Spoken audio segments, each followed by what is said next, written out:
My name is April Anson. I'm an assistant professor of public humanities at San Diego State University, and am honored to serve on the executive council of ASLE. Just a little bit about me, I work at the intersection of environmental humanities and American studies, paying particular attention to Indigenous studies and political theory. I'm currently working on a book project that explores the relationship between white supremacy, American environmental thinking, and literary genre, while also suggesting an early environmental justice tradition in Indigenous literatures, and the ways that those are vital models for our thinking about climate change today, both narrative and political. So for those of you joining ASLE in an ASLE event for the first time, an extra hearty welcome. ASLE is a professional organization that seeks to inspire and promote intellectual work in the environmental humanities and arts. We're so glad for you to join us today and invite you to help sustain and further our work by becoming ASLE members. And just a heads up on the brilliant conference that will occur over Zoom this summer and feature the wide variety and generous work by our members. So I'm speaking to you today from the unceded territories of the Kumeyaay peoples, the original and inhabitants and continual caretakers of their homelands from what's currently called San Diego and Imperial counties in California to 60 miles south of the Mexican border for over 12,000 years. Together with the Tohono O'odham peoples of the Sonoran Desert, the Kumeyaay have been in a fight to protect their territorial sovereignty, ancestral burial sites, and sacred places from the destruction occurred by border wall construction. So while active building of the border wall has been halted, they're now in a fight to properly restore the damage that the last 4 years have wrought, where sites have been bulldozed, desecrated, and destroyed. But this is just one of their ongoing fights in a county that holds the most reservations in the United States and the second highest level of biodiversity. So just in a broad kind of way to think about land acknowledgements, as fraught as these are, I just want to emphasize that each of the nations that whose land we're living in are in distinct fights for their sovereignty, fights that are inherently environmental. Because sovereignties are constituted by relations with human and non-human kin. So just wanted to take a moment to encourage us all to find out whose land we're on, what fights they're in, and join them. And today it's my distinct pleasure to introduce A Sense of Urgency, the third in ASLE's Spotlight series. ASLE's executive committee envisioned and designed this new series to elevate members' work in creative writing, scholarship, and public engagement. And we're excited to foster connections with new public audiences through these virtual events. As we get started, I want to extend special thanks to the Penn Program for Environmental Humanities for co-sponsorship of this event, and to the University of Pennsylvania for supplementing our resources at ASLE.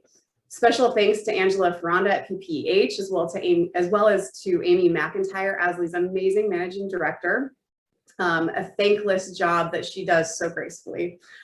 Additionally, this event would not be possible without the work of the Spotlight Planning Committee, the Selection Committee, and we extend a special gratitude for their labor, expertise, and time. By way of logistical information, we ask that you remain on mute, and we'll have time for questions following our panelists' presentations, after which we'll ask that you use the chat or the raise hand function on your reactions button to indicate you have a question. Taking inspiration from Eve Tuck's Q&A protocols, we also encourage you to ask concise questions that are open to generating dialogue and attentive to power relations, keeping in mind the brief minutes we have together. Amy will staff the controls and waiting room on that. It is my great fortune to introduce our guest moderator, Rahul Mukherjee, who's the Dick Wolf Associate Professor of Television and New Media Studies and Associate Professor of English at the University of Pennsylvania. His academic preoccupations often meander into imaginings about media's role with and in alternative futures for and of politics and technology. His 2020 book, Radiant Infrastructures, Media, Environments, and Cultures of Uncertainty, involves mediations of debates and controversies related to radiation emitting technologies such as cell antennas and nuclear reactors. And speaking personally, I see the relevance of the insights that are just so woven throughout his entire book. I see them everywhere, so I highly recommend. I recommend Radiant Infrastructures. Dr. Mukherjee is also an editor for Journal of Visual Culture and serves on the editorial advisory board of Media and Environment. Rahul will now introduce our panelists, and then he and I will moderate discussion and dialogue after they briefly speak. Rahul, over to you. Thanks, April, for this very, very generous introduction. Great to join this conversation. I would also like to acknowledge that my university, University of Pennsylvania, and I are located on the ancestral homelands of the Lenni Lenape people who've long stewarded the lands, waters, and life of Lenapehoking. So we have an amazing group of projects to discuss today. So I'll get started with the introductions of the fabulous scholars here. Hsuan Xu, author of The Smell of Risk, is a professor of English at the University of California, Davis, working in the areas of American literature, cultural geography, critical ethnic studies, sensory studies, and the environmental humanities. He's currently working on a project about racial disparities in air conditioning, thermoception, and affect. Our second speaker today, Vincent Ialenti, author of Deeptime Reckoning, is an assistant research professor at George Washington University's Elliott School of International Affairs and a MacArthur postdoctoral fellow at University of British Columbia. I guess he's right now in Vancouver, is my sense. Vincent's research has been supported by the US National Science Foundation, the Mellon Foundation, and the MacArthur Foundation. Alongside his academic work, Vincent has written for NPR, Forbes, BBC, Future, Atlas Obscura, and other public outlets. We also have Muge Gedik. Muge has recently completed a Master of Arts degree in Comparative Literature at the Pennsylvania State University. I believe she received her degree just last week. Her interests include modern Turkish, Latin American and global Anglophone literatures, feminist theory, eco-criticism, and environmental humanities. Her master's research explored contemporary climate fiction from Turkey and Cuba within a critical framework of the Anthropocene. Muge represents the Liberal Arts Collective, or LAC, a graduate student organization at the Pennsylvania State University. So a little bit about LAC. LAC started in 2016 by organizing a small conference around the topic of race in the Americas. The conference was repeated in the following year with great success and with growing participation from various fields. It became an interdisciplinary junction point. Then the Graduate Student in Languages and Literatures established LAC as a student organization. As an interdisciplinary group, they promote scholarship in the humanities, build community across different fields of study, and highlight the ways that different disciplines inform and shape one another. And of course, she'll tell us more about LAC. Gretchen Henderson, author of the forthcoming Life in the Tar Seeps from Trinity University Press, is Associate Director for Research at the Harry Ransom Center at the University of Texas at Austin, and the author of 4 books along with Arts, Media, and Opera Liberty. In 2018-2019, she was the Annie Clark Tanner Fellow in Environmental Humanities at the University of Utah, with recent writing published in Ecotone, Plowshares, Canyon Review, and Nature Sustainability. Thanks to all of you for joining us with your fabulous projects. Love to hear more soon.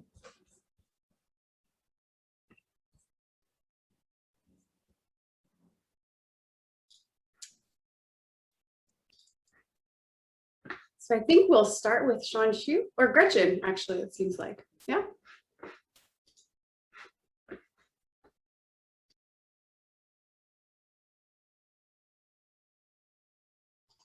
We should start with Hsuan Xu. I'm sorry, I had the wrong slide. My mistake. Thanks, Amy. All right. So thanks to Amy McIntyre, Angela Ferranda, Rahul, and April for all of your work in setting up this event and in hosting. Also, thanks to the Spotlight Committee. I'm really honored and excited to be part of this conversation. So before starting, I'd like to acknowledge that I'm speaking from the unceded land of the Patwin people. My book was motivated by an interest in recuperating smell as a sense that's deeply implicated in aesthetics and politics, and especially as a sense that conveys embodied knowledge about environmental risk and relationships. I argue that the very qualities that disqualified smell from modern Western aesthetics, that it's volatile, subjective, immersive, affective, difficult to verbalize, biochemical, and involuntary, make it a powerful medium for staging environmental risks. I draw on a range of fields: material eco-criticism, race studies, indigenous studies, atmospheric geography, and sensory studies to rethink smell as a visceral and widely available tool for sensing and communicating the atmosphere's biochemical influences on bodies, minds, and moods. Histories of hygiene tend to frame modernization as a progressive movement towards the regulation or eradication of noxious smells.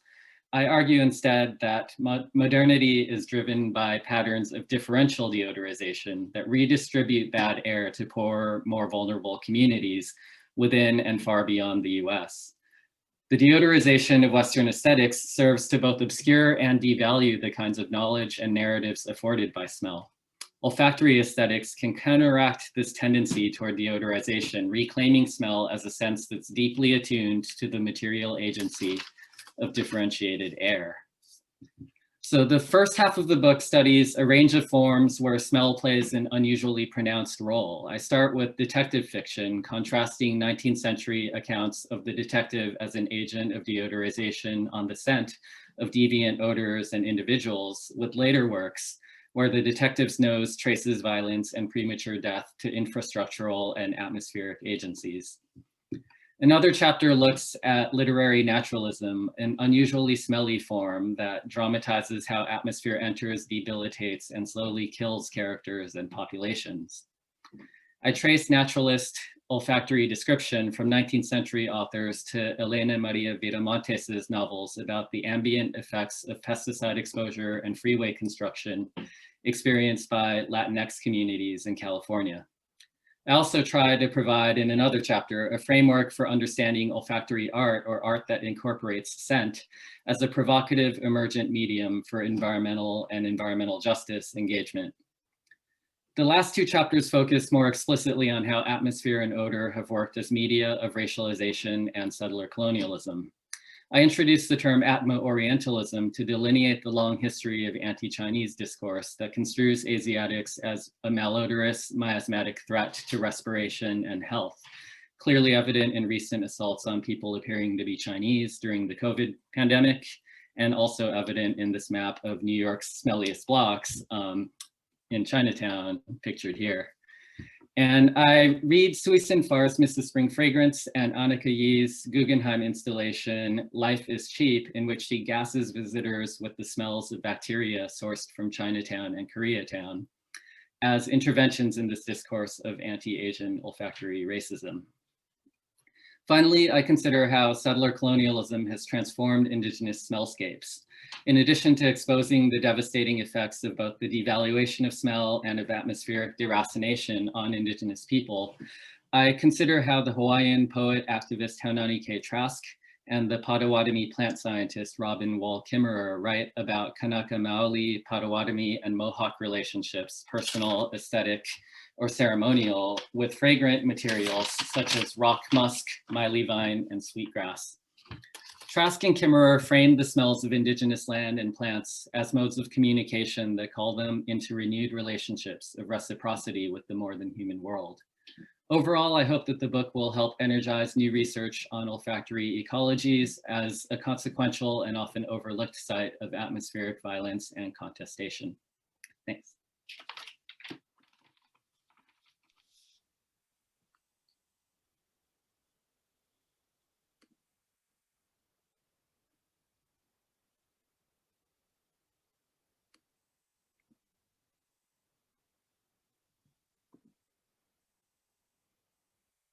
All right, so I'm up. Looks like it. All right, so thank you for having me. This is a wonderful event. Thanks, ASLE, for putting it together. I'd like to acknowledge that I'm speaking to you from the unceded territory of the Musqueam people, and I'm here to talk to you about Deeptime Reckoning, which is a book that's based on 2.5 years of ethnographic, anthropological fieldwork in Finland among the nuclear waste repository safety case experts that live there. So these experts were working on what will likely become the world's first deep geologic repository for spent nuclear fuel. The repository was sited beneath the island of Olkiluoto in the Gulf of Bothnia in the Baltic Sea. Safety case experts were required by Finland's nuclear regulatory authority, STUK, to develop pragmatic forecasts of distant future ecosystems, populations, and health risks. So they modeled how 14 different kinds of radionuclides could someday escape from the repository, travel through groundwater channels, get released at various points on Earth's surface, and then disperse in above ground ecosystems, bioaccumulating at times in plants and animals along the way. Conducting 121 interviews, I explored how they folded a complex series of scenarios, hopes, calculations, fears, data sets, dreams, models, interpersonal squabbles, and anxieties about Finland's socio-ecological futures into these kind of mundane artifacts of technocratic paperwork. When looking Deeptime in the eye, the safety case experts adopted an outlook of what Emmanuel Levinas once called infinition, a cognitive state in which radical complexity is allowed to overflow the thoughts that are trying to think it. This rendered them uniquely comfortable with radical ambiguity and uncertainty. Taking their epistemic sensibilities seriously, my book explores how ethnographic methods can be used to mine safety case expertise for techniques that experts and publics alike can adopt to become more skilled deep time reckoners. And what emerged from this field study is a book that's in sort of a hybrid genre. It's one part ethnographic study, it's another part a how-to guide in the art of long-termism, and it's another part a piece of rhetoric. It's a call to action for short-sighted societies facing down today's global ecological crisis. Some call it the Anthropocene. Written in accessible prose, the book's goal is to provide a cognitive toolkit to help readers widen their intellectual time horizons. I call the tools in this kit reckonings, and each chapter ends with 5 or 6 of them. Each offers takeaway guidance for becoming a more skilled deep time reckoner. Let me give an example. So the safety case experts often used analogical reasoning techniques. Some of them studied a present-day glacial ice sheet in Kongerlussuaq, Greenland, doing fieldwork out there, as an analog for making inferences about a far future glacial ice sheet in Finland during and after the next ice age. Others studied a bronze cannon from the shipwrecked 17th century Swedish warship Kronen, which was submerged for almost 3 centuries in Baltic seawater, in the seabed there.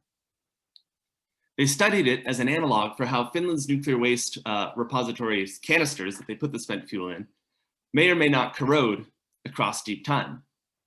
In both cases, safety case experts use present-day objects as stand-in features for making rough, reductive comparisons across millennia. The challenge for me as an anthropologist was to kind of retool these patterns of thinking into long-sighted brainstorming pathways for the reader. So my book walks readers through how they can do similar types of exercises, analogical exercises, inspired by safety case thinking in their own lives. For example, when I was writing this book in Washington, D.C., I learned about how in 1922, excavators were clearing ground for the building this nearby Mayflower Hotel. And when they were doing this, they found bald cypress trees fossilized 20 feet below the surface. And these trees grew 100,000 years ago. And today, 4 bald cypresses, planted in the mid-1800s to commemorate this, grow in Lafayette Square right near the White House. And when I walked by them, the trees became analogical tools for me, analogical resources, empirical, concrete material resources I could draw upon to help me think more widely across time. They provided me with ancient tree imageries I could envision when reimagining the US Capitol analogically as a prehistoric marshland or swamp. So what did this do? Well, making this analogy at the level of my everyday experience and making it sort of a phenomenological thing I could experience in kind of this deep time sensorium as I walk through the city, it stretched the momentary now of my walk into these much wider histories and futures. In my book, I challenge readers to integrate deep time exercises like these into their everyday habits and routines as well. My goal is to nurture a more robust societal time literacy in a historic moment of mass societal fixation on knee-jerk social media debates, frenzied 24-hour cable news cycles, short-sighted productivity metrics, shallow political election time horizons, and unpredictable shifts in shareholder returns. As public enthusiasm for liberal arts education and scientific inquiry deflates, I suggest societies enter into this disorienting state of futureless liminality. More about that in my book. I hope the Deep Time Reckoning can draw readers to make small everyday steps towards resisting this myopic fixation on the now, which incessantly shoots down long-term proposals for envisioning better worlds. Thank you.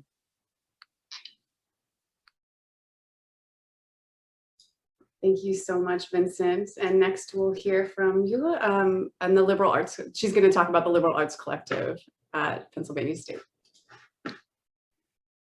Hi, everyone. As the Liberal Arts Collective, or LAG, we're thrilled to be a part of the third session of the ASLE Spotlight series.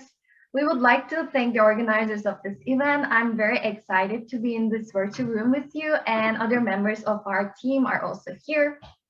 Before we start, we acknowledge that Penn State's land grant was taken from more than 100 tribes with the Memorial Act that created land grants for universities across the United States.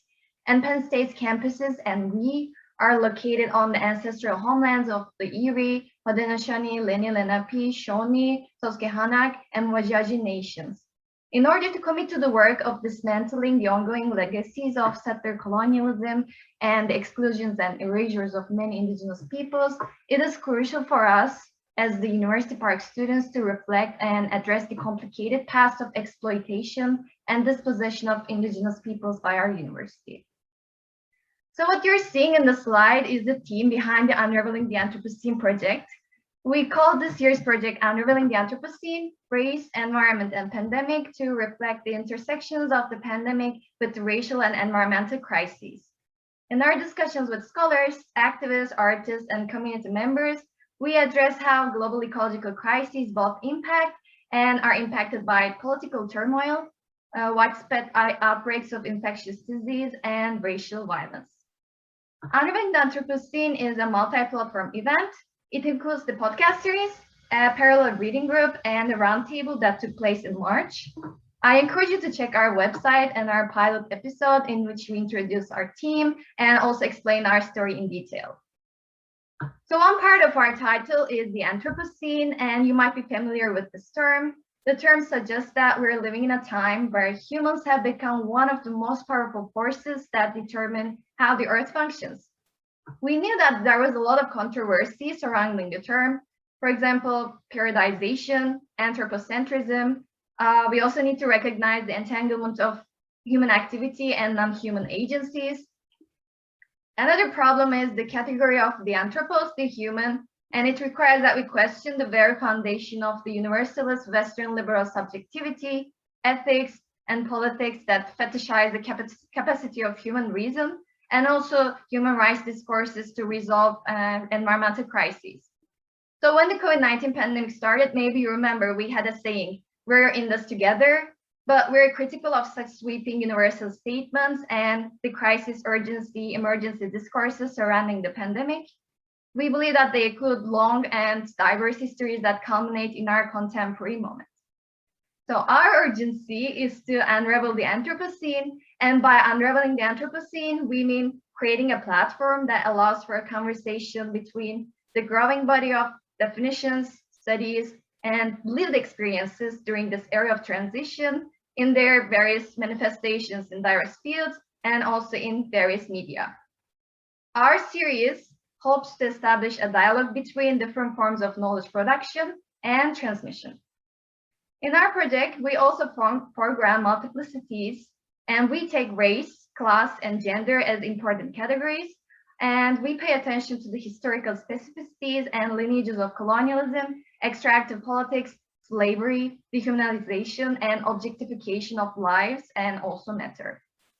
Our podcast aims to offer a timely intervention, and we hope to serve as an archive of our contemporary moment of this irreversible change.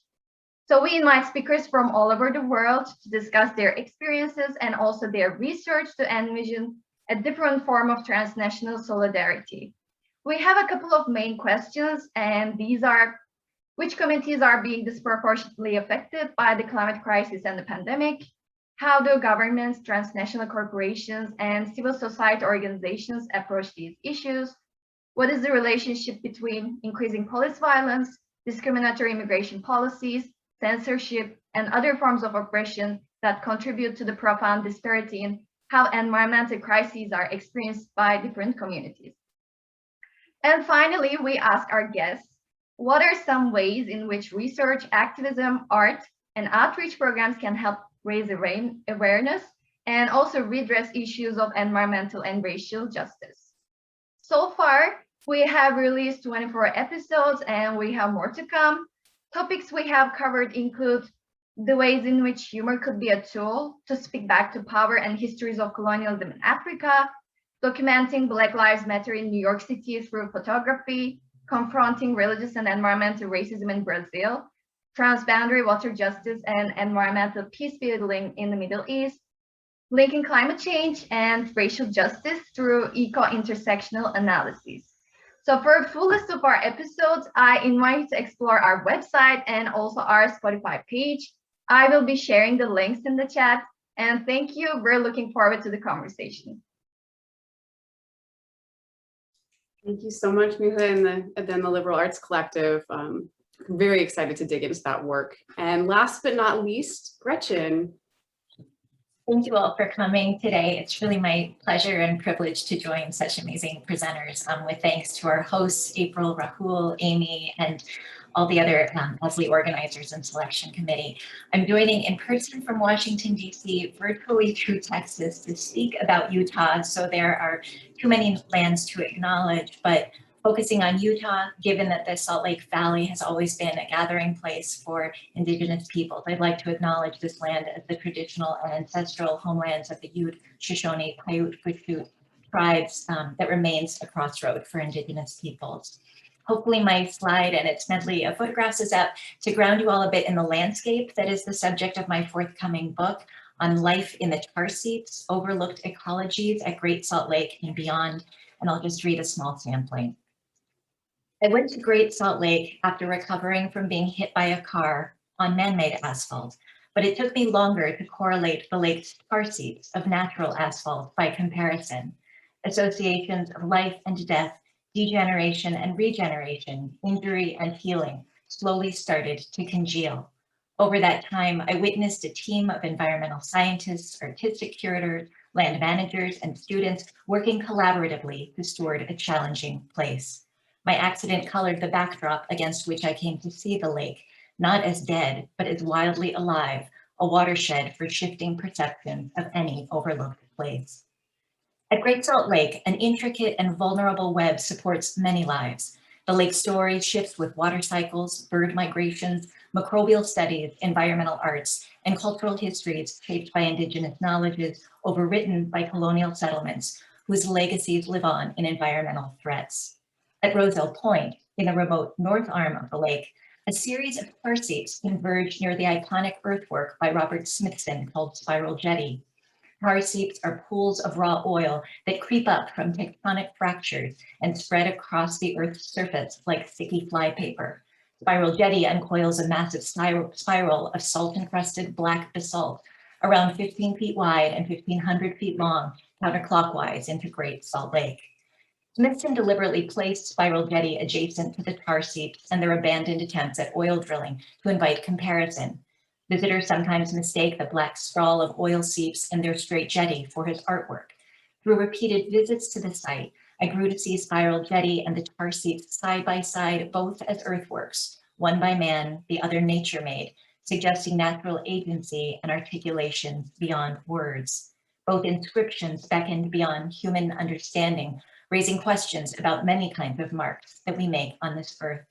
They are reminders that if we learn to perceive one small spot of an overlooked lake with so-called death traps in a reputedly dead sea, we may yet review other underappreciated corners of the planet, both far afield and right where we are. Trying to find alternative narratives for climate change beyond apocalypse, prophecy, elegy, or tug-of-warring tropes between progress and loss can cause us to chase the tails of our tails. Shapes of stories recur to mark the edges of our fears, though our tellings often fall into predictable patterns and fossilize, separating us from the animals that we are. All of us are gloriously yet vulnerably entangled, but so many stories arise from fear of death rather than awe of life, disengaging the individual from the communal and the human from the non-human. The climate crisis isn't a linear narrative. It's more like tar seeps, where a step can get us stuck.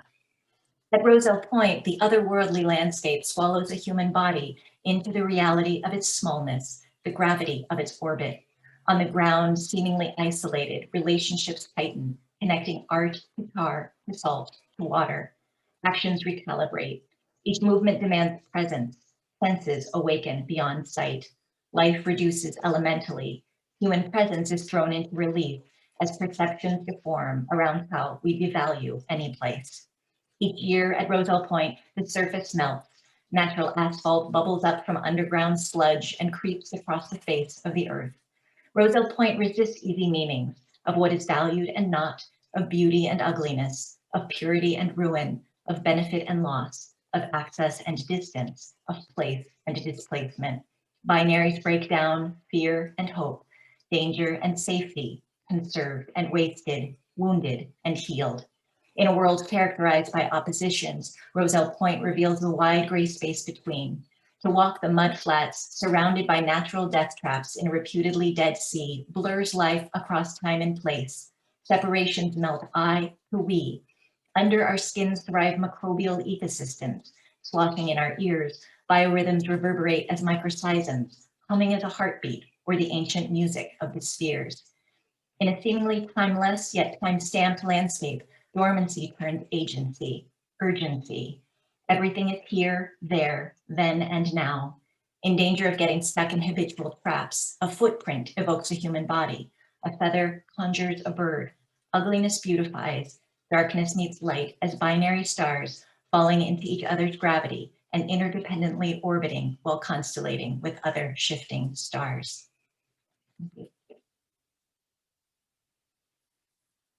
Oh, thank you so much, Gretchen, for those beautiful words. And thank you to all the panelists for sharing a bit of your just such inspiring research. And, you know, thinking about, thinking with your work together as a kind of set of four, it has me thinking even more deeply about our experience of time in the context of climate change and the kind of oft repeated or riffed comment, I think it's Zizek originally, that we have to act as if climate change is real in order so that it in fact will not be real. And I think, you know, he first said this maybe about 10 years ago. We're obviously in a little bit different place with regards to the realities and presentness of climate change. But this question of time, I think, obtains, thinking that we project through a time space in order to warp the ways that we're moving through the now in order to prevent or mitigate a certain future.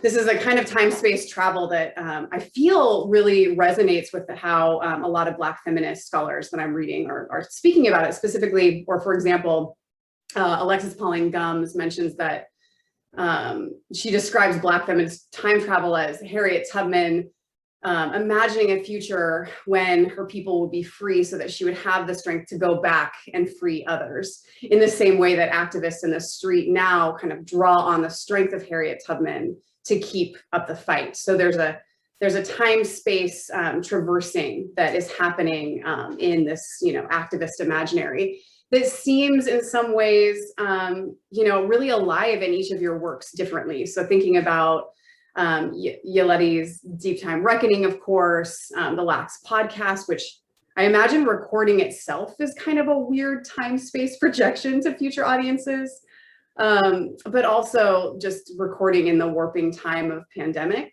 and also Hsu's sense and somatic structure as difficult to communicate, which is of course a kind of complexity of bringing something into the future.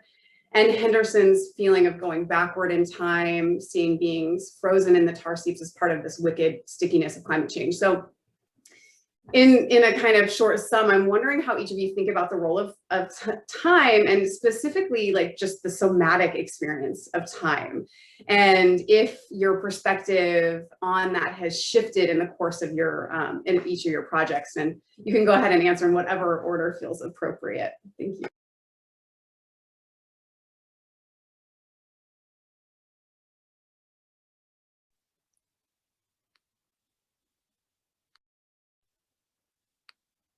All right, I can go if you'd like. So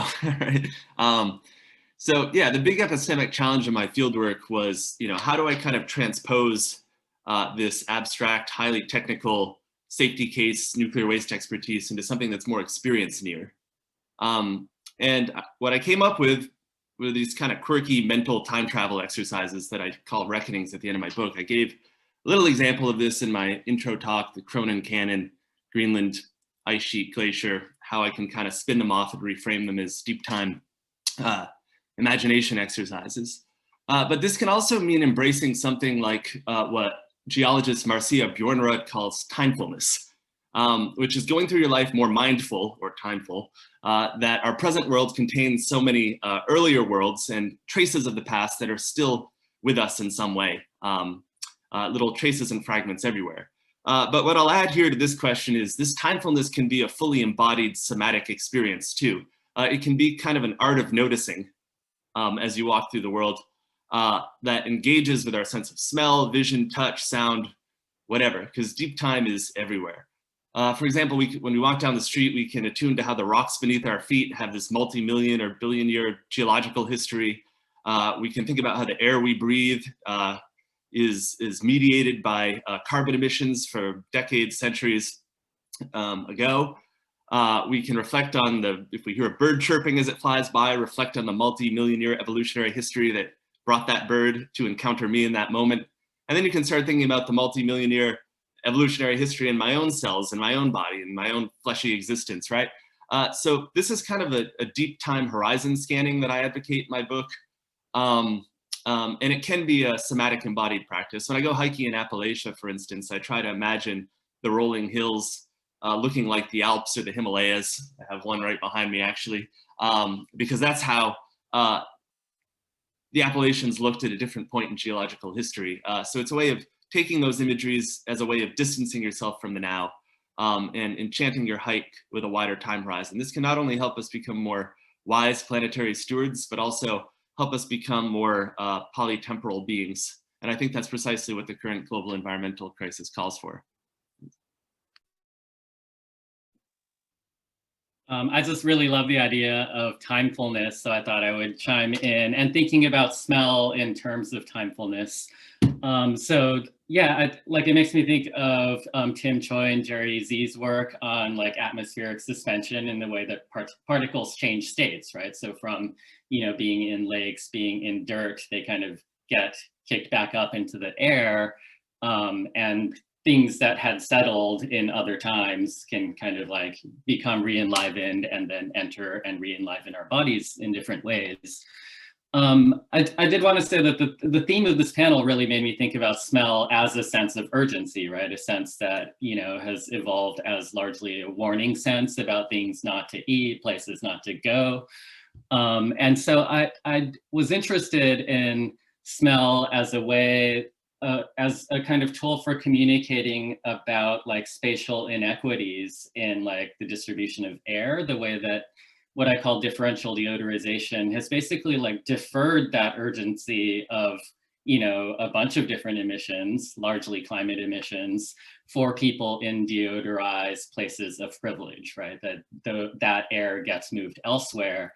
And so even if one knows rationally about like climate change, we don't have to breathe climate change with the same amount, level of intensity day to day, right? So that kind of embodied knowledge gets kind of removed.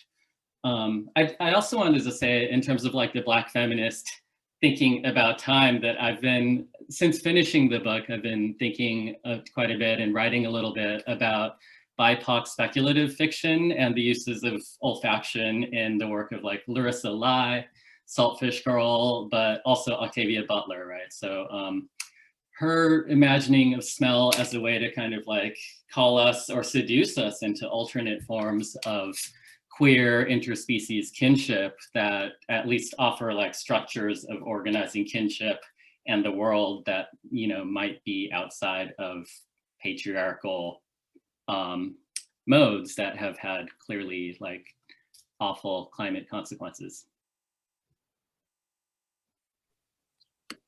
I can kind of jump in because the Rosal Point where I'm talking about is very much situated in deep time and accompanying people who are working, in geology and paleontology, but it's also a very smelly place.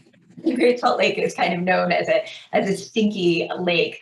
And so it's this place that really invites perspective shifts in its extreme kind of inaccessible environment that can make the body very aware of the present tense while paradoxically feeling the sense of prehistory and futurism spiraling together. So in its otherworldly spareness and contingency evokes other places and states when you're very, very localized, but you're also aware of that it's dependent on the water cycles and droughts of the American West. And also the scientists are setting that space as astrobiological analogs on Mars. So there's really a kind of sense of here and elsewhere always present. I was originally drawn to that site because of Spiral Jetty and my interest in land art, but as I accompanied scientists who were studying natural asphalt and pelican and animal entrapment in a fairly wild setting, interconnections of course grew from my accident on man-made asphalt in an urban environment, and then all of the layers of extracted resources associated with raw oil. So both types of asphalt became spaces of urgency where a step could get any living being fatally stuck. And through repeated visits to this site, it was, that of course was not local to me. I was coming as an outsider learning from this array of scientists, land managers, curators, and others caring for a challenging place. That sense of seepage and the lake itself invited integration. It is a kind of cycling space, and I learned to see it, the lake, as a kind of body. We call it a body of water, among other bodies of water and land. And I think this kind of sense of time and space comes into that. And Jamie Butler, who is one of the people who I accompany, who's here in this room and coordinates the Great Salt Lake Institute, likens Great Salt Lake to a heartbeat, and all those rivers as arteries in the wider basin, pulsing life through interdependent ecosystems. So if toxins are dumped in the lake, migratory birds bring them elsewhere. So there is, again, this sense of local and global, and what unfolds over time and how that changes. So over seasons and that sense of time, both again, over long-term scales, deep time, but then the shorter, the lake's natural agency, that of the tar seeps, the birds, they're always kind of asserting themselves relationally. And going back to your point about somatics, it really shifts the kind of registers of engagement and multisensory knowledge.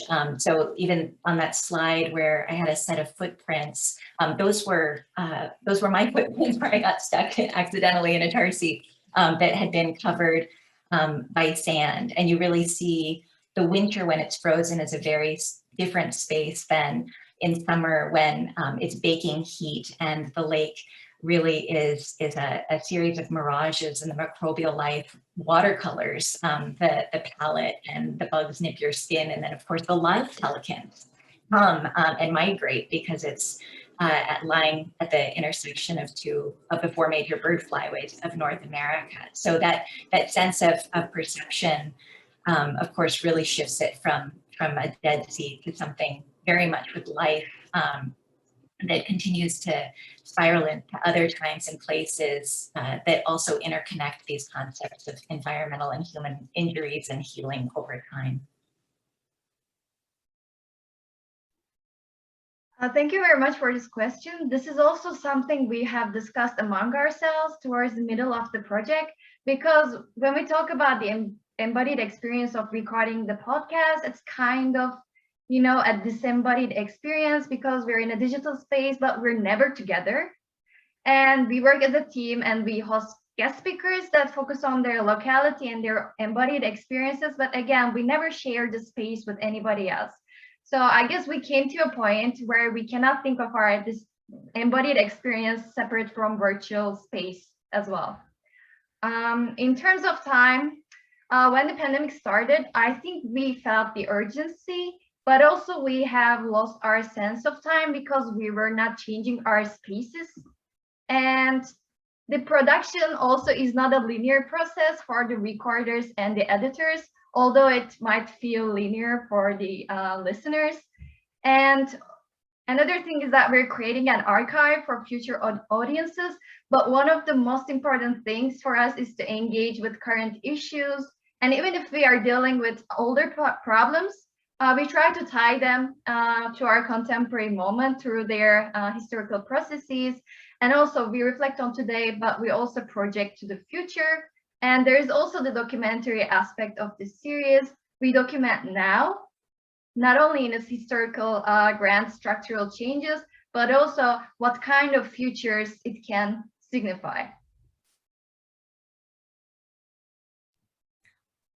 That's very helpful. Thanks, Mukherjee. So I mean, since time has been very important, I thought something else that was kind of threaded together, all the different projects that I was sort of reading and listening to, and something that I think more generally has been crucial for environmental humanities and eco-criticism overall has been this aspect of attending to things that have not been attended to or haven't been given a kind of emphasis.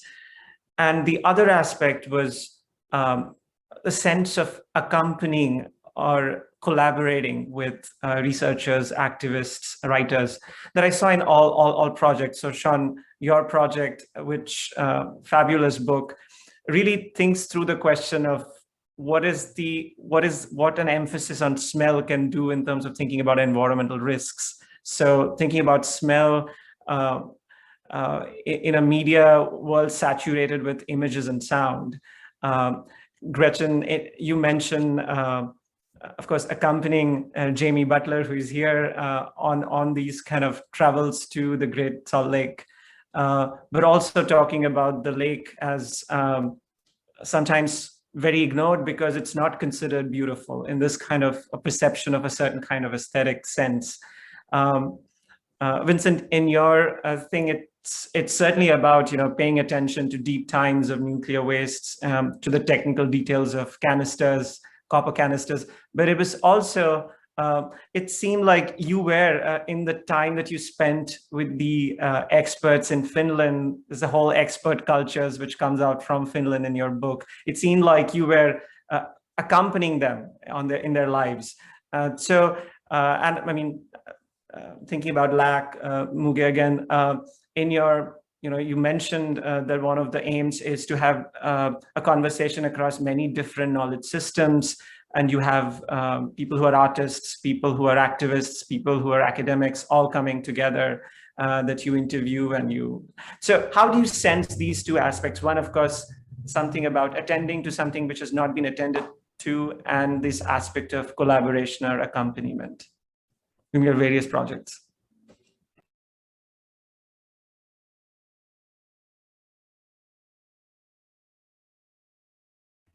Any of you can go first.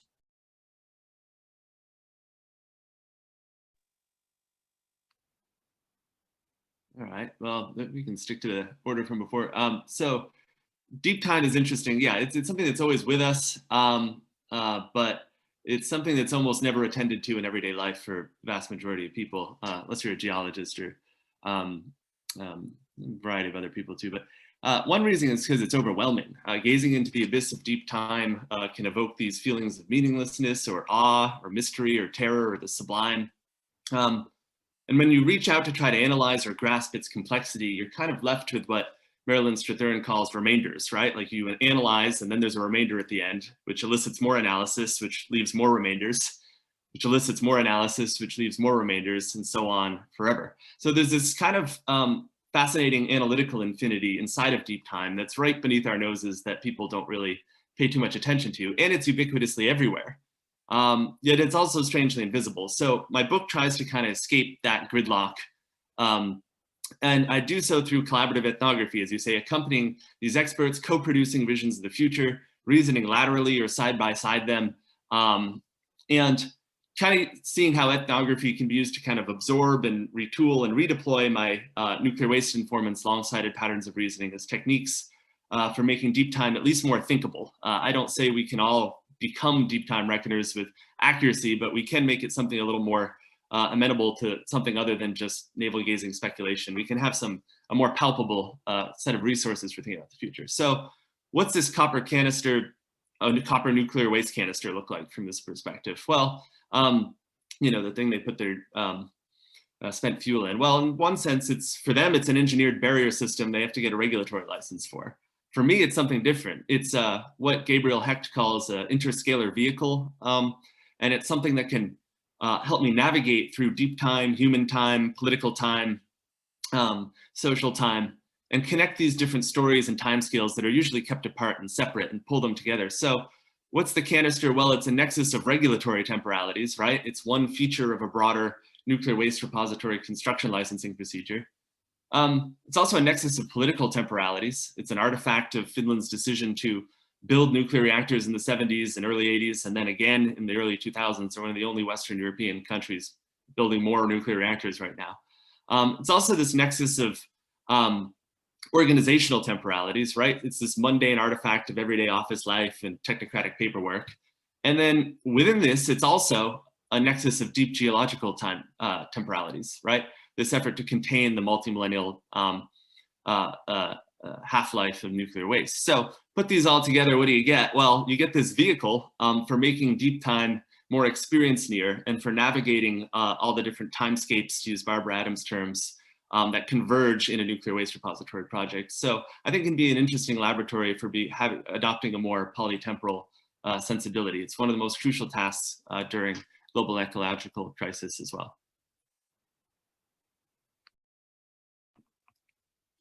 So I can go next. I did want to just note the invitation to please send questions in the chat box while we're speaking. So yeah, I guess I'm trying to remember what I was wanted to say about smell. Oh, right. So this question of becoming sensitive, right, in different ways. I think it really gets at like one of the starting points of my project, which is thinking about like the implications of the hierarchy of the senses, right? And like how we kind of organize the senses and use the senses to organize the world for like our ideas about ecology, ecological relation, and so forth. And smell is a notoriously plastic sense, right? So we can learn to speak about it with more precision, but also to perceive with more precision. Bruno Latour has written beautifully about this. And one of the things that we become more sensitive to is like the way well, not only kind of like, you know, more olfactory sensitivity, but the different kinds of ecological and social complexity that inform the way we smell, right? So one example would be the kind of like chemical and microbial relationships that we engage in when we inhale, and that condition our sort of like perception of smells. And I think that like the idea of collaboration and accompaniment gets at the way that smell is already kind of intra-agentially collaborative, right? That it's always transcorporeal, we're taking things in, but also the various kinds of collaboration that olfactory practice involves. So a lot of the artists that I write about, you know, they do field work, ethnographic interviews, they work with perfumers, chemists, neuroscientists. And so there's just like a lot of exciting space for interdisciplinary collaboration in this field. Thanks.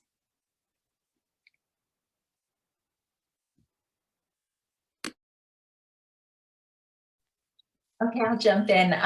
No, this question I think is at the heart of this and other projects, kind of the value of collaboration, especially in the humanities when a lot of methodologies are trained in individualistic terms. And so one of the things that I loved about being part of this group and any kind of really cross science, social science, and humanities and arts project is that everyone is an expert in something, but everyone is a beginner in another way. And so it brings a kind of humility to the process where we have to be unlearning and learning at once.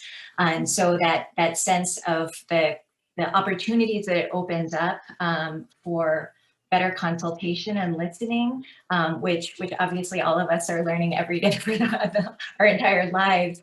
But this kind of process, particularly in this space, then opened up kind of collaborations in other spaces. And so if it becomes a kind of ripple effect, if we're kind of always on the edge of our own practice, there can be these spaces of evolving with the planet's needs, because just again, in terms of urgency, none of us are individual, and there are all of these incredible human and non-human agents that we live with, and what kind of knowledges can come from that. And in terms of going to an overlooked place and then the overlooked kind of attentions that this place asks of us.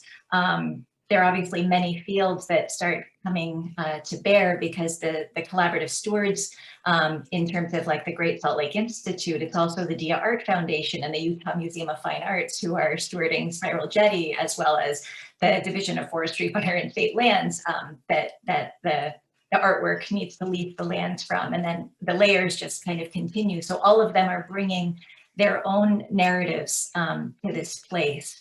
And so again, there are these really interesting opportunities for exchange, and because it demands a multi-sensory attention, there are obviously many fields, but like disability studies too. What are the limitations of kind of normal bodies in term, quote unquote, in terms of how we limit ourselves going through the world with just certain kinds of sensory registers, and how can we open ourselves up more to that?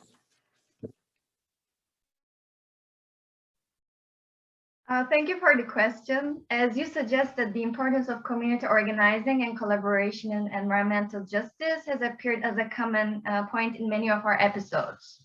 And in order to catalyze substantial change for environmental justice, we believe that we need to close the gap between academic discourse and public engagement. While creating this platform for discussion, our aim was to make accessible the academic resources we had to a wider audience. And in that sense, we wanted to make the podcast series a public humanities project, I believe. And here we believe that the podcast itself is a helpful mode because it provides an easier engagement. And it also helps us bring people into conversation from different arenas, from research, art, and activism. And I can give you our keynote event as an example here. We brought together academic Darren Renko, artist activist Laura Anderson Barbata, and academic artist activist Melissa Leon Fernandez to discuss environmental and racial justice. I guess the project helped us blur disciplinary boundaries, but also for a listener of the podcast, 1 week they will be hearing from a philosopher and their own experiences of discrimination in the medical system in the US. And the next week, they'll hear from an art teacher who worked in Flint, Michigan, and was water poisoned herself. So while we're bringing people from like various fields and studies, it's not only fields and studies, but it's about thinkers who live through these crises themselves. And we don't normally get these perspectives in a conference, and the podcast format has allowed us to bring them together.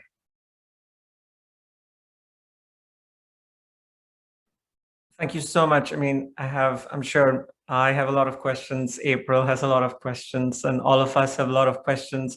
I'm not sure what the protocol is, since I meant to say in the chat that we will get to them by 2 p.m., not 1 p.m. So that was an errata, but does anybody have a question? Are we allowed to have one question from the audience? I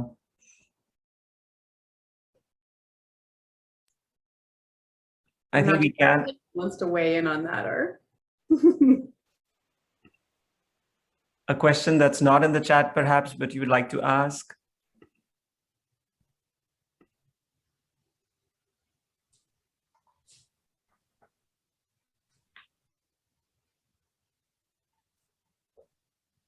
Do the panelists have a question for one another, which you want to ask?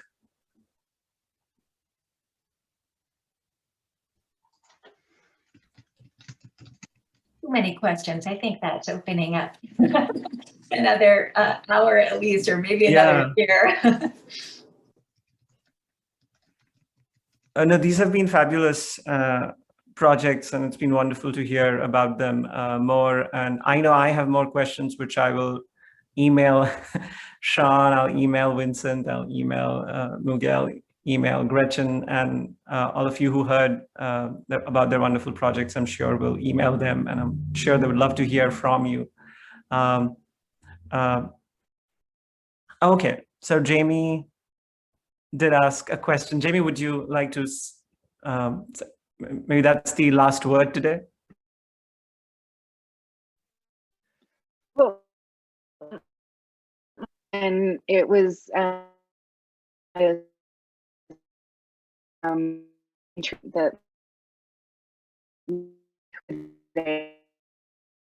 you know, to in our own little world, right? Just like everybody else.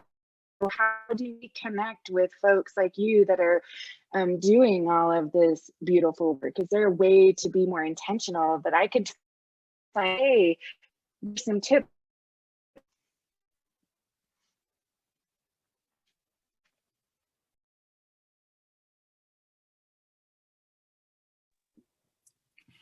Thanks for that question, Jamie. And I mean, I think it goes both ways would be like my first note, right? Which is to say that I think a lot of folks like us in eco-criticism are very interested in being in conversation with and in collaborating with scientists and folks in a lot of other disciplines, right? So in the smell world, like there are panels going on at like one of the chemistry, occupational health and chemistry conferences where, you know, like people are organizing a panel that involved a historian and they're looking for a cultural critic. So these kinds of like multidisciplinary platforms would be one place to get conversations going, but I think just emailing each other, right? And this is something that I have been very like lax in doing. And, you know, I feel like there's a kind of barrier where I'm like afraid to email like an olfactory neuroscientist, right? Who knows like way more about how things work at the level of the brain than I do. But it is something that I'm trying to get over and do once in a while. And I would love to get emails from scientists, and I'm sure many of us would.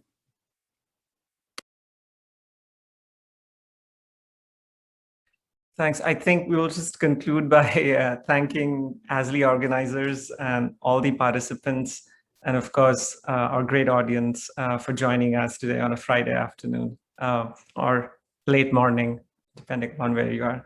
Thank you. Thank you so much. Thank you all.